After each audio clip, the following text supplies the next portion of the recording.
اللہ رب العزت نے سب سے زیادہ جس چیز کا ہمیں آرڈر دیا اور قرآن و حدیث میں سب سے زیادہ جس چیز کی نافرمانی سے ہمیں روکا گیا وہ ہے نماز.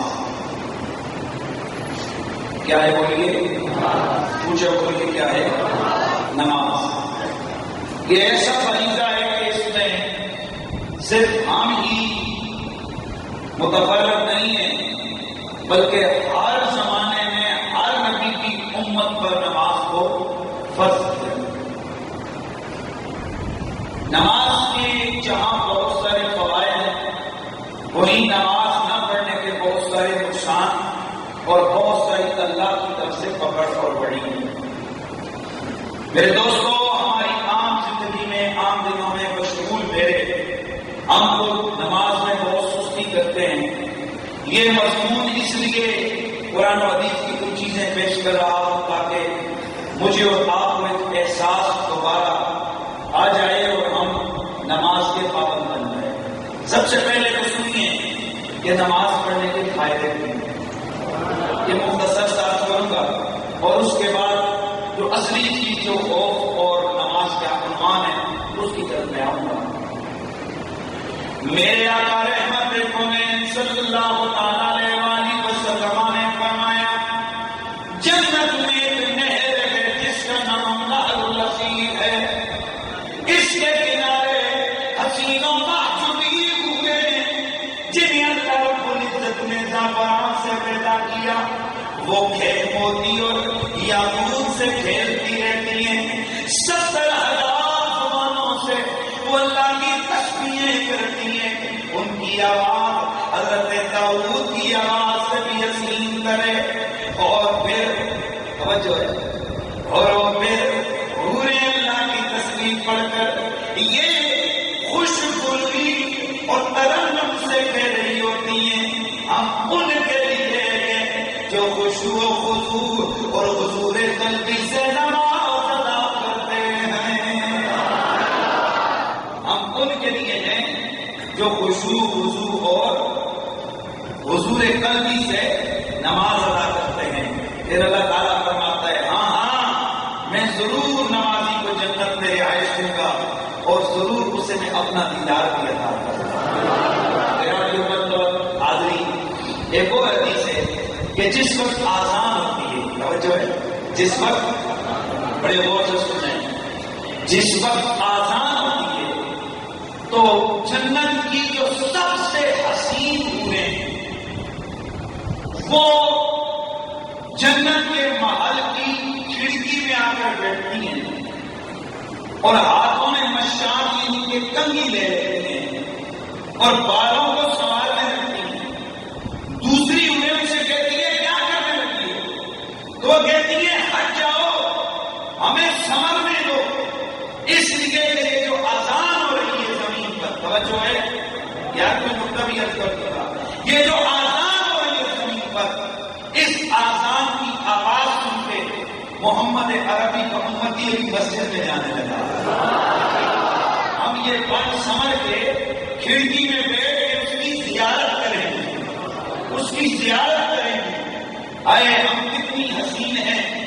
اللہ تعالیٰ نے ہمیں اس کے لیے تیار رہنے کا حکم دیا ہے.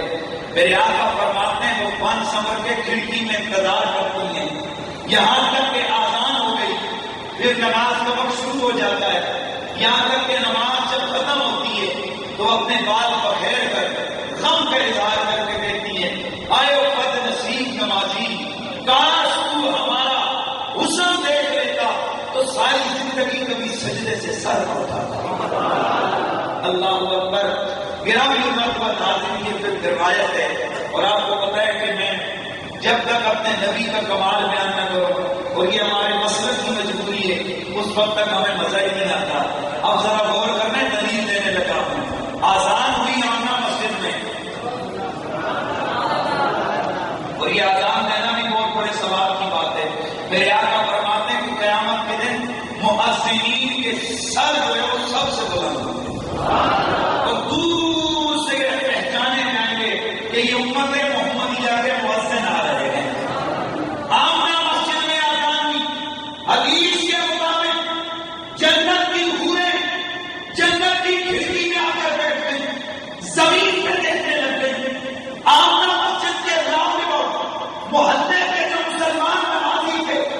ان کو دیکھنے لگی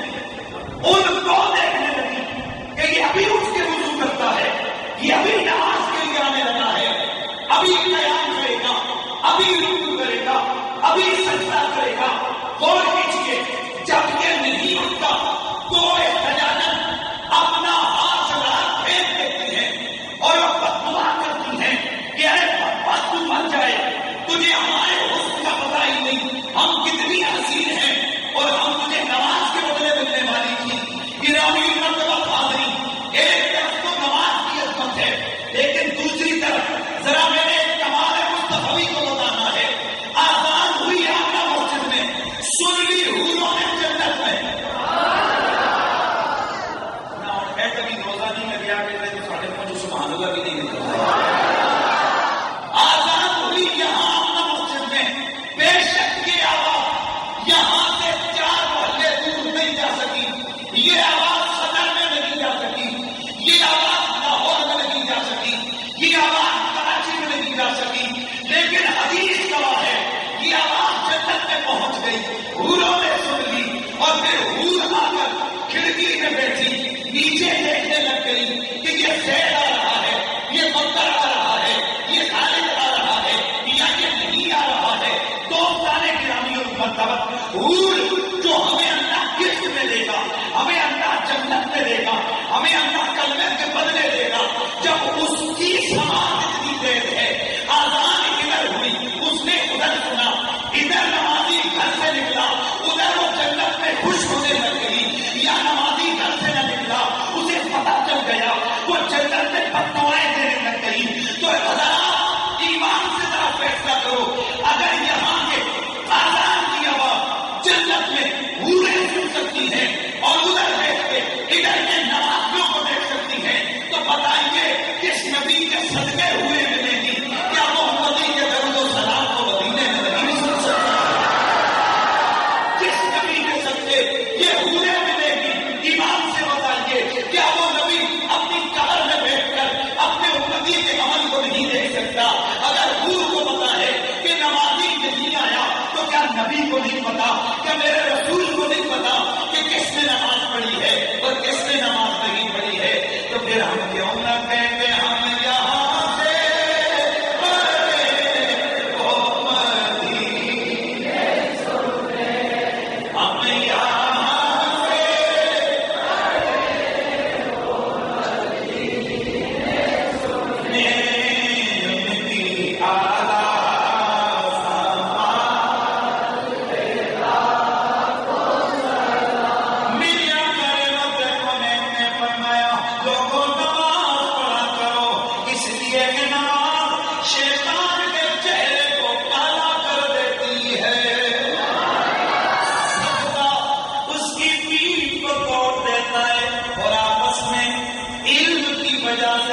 آپس میں اللہ کی وجہ سے محبت کرنا، دوستی کرنا، یہ شیطان کی جڑوں کو کاٹ دیتا ہے۔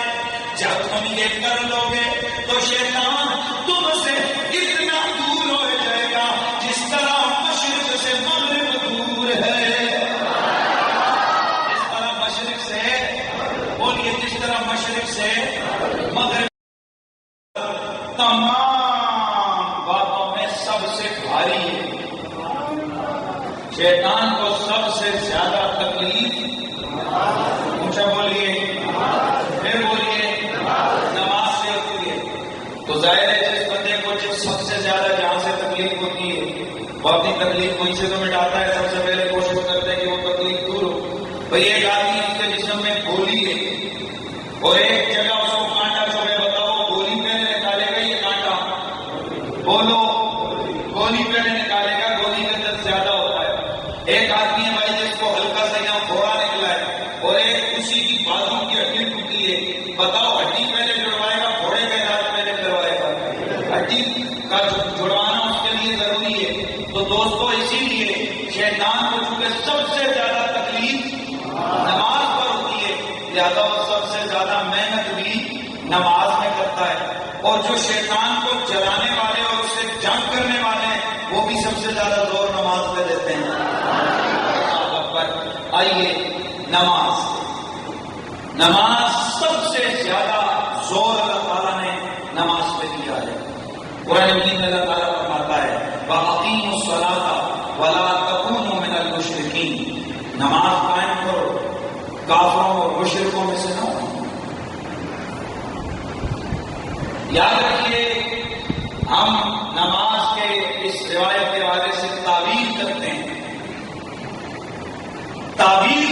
وگرنہ حقیقی لفظ جو ہیں اگر ان کا ظاہری معنی لے لیا جائے تو آپ خود سمجھ سکتے ہیں وہ کتنی سخت بات ہے۔ حضرت جابر بن عبداللہ فرماتے ہیں رضی اللہ تعالیٰ عنہ قال رسول اللہ صلی اللہ علیہ وسلم بین الرجل و بین الکفر ترک الصلاۃ، کہ کفر اور انسان کے درمیان ترک صلاۃ والا معاملہ ہے، یعنی نماز ترک نہ کی تو مسلمان اور نماز ترک کی تو مسلمان نہیں رہا۔ حضرت ثوبان رضی اللہ تعالیٰ عنہ فرماتے ہیں سمعت رسول اللہ صلی اللہ علیہ وسلم یقول بین العبد و بین الکفر والایمان الصلاۃ فاذا ترکها فقد اشرک، میرے آقا نے فرمایا کہ ایک انسان کے ایمان اور کفر کے درمیان تمیز کرنے والی چیز نماز ہے، جب وہ نماز کو ترک کر دیتا ہے تو گویا اس نے شرک کا ارتکاب کیا ہے، گویا اس نے کفر کا ارتکاب کیا ہے۔ اللہ اکبر۔ ذکر الصلاۃ یوما، میرے آقا نے ایک دن نماز کی بات فرمائی، فقال، اور پھر فرمایا من حافظ علیہا کانت لہ نورا و برہانا، اور جو آدمی حفاظت صلاۃ کرے گا، نماز کی پابندی کرے گا، یہ قیامت کے دن اس کے لیے نور ہوگا اور اس کے لیے دلیل ہوگا، وہ نجات یوم القیامہ، اور اس کے لیے نجات کا ذریعہ ہوگا۔ ومن لم یحافظ، اور جو نماز کی حفاظت نہیں کرے گا، لم یکن لہ نور، قیامت کو اسے روشنی نہیں ملے گی، ولا برہان، اور اس کو کوئی دلیل میسر نہیں آئے گی، ولا نجات، اور کوئی اس کو بخشش اور نجات کی سبیل نہیں ملے گی۔ وَكَانَ يَوْمَ الْقِيَامَةِ مَعَ قَارُونَ وَمُوسَىٰ وَحَامَانَ وَأُبَيْ بِنْ خَلْف، قیامت کے دن یہ چار بڑے کافر قارون، فرعون، حامان اور ابی بن خلف کے ساتھ اٹھایا گیا۔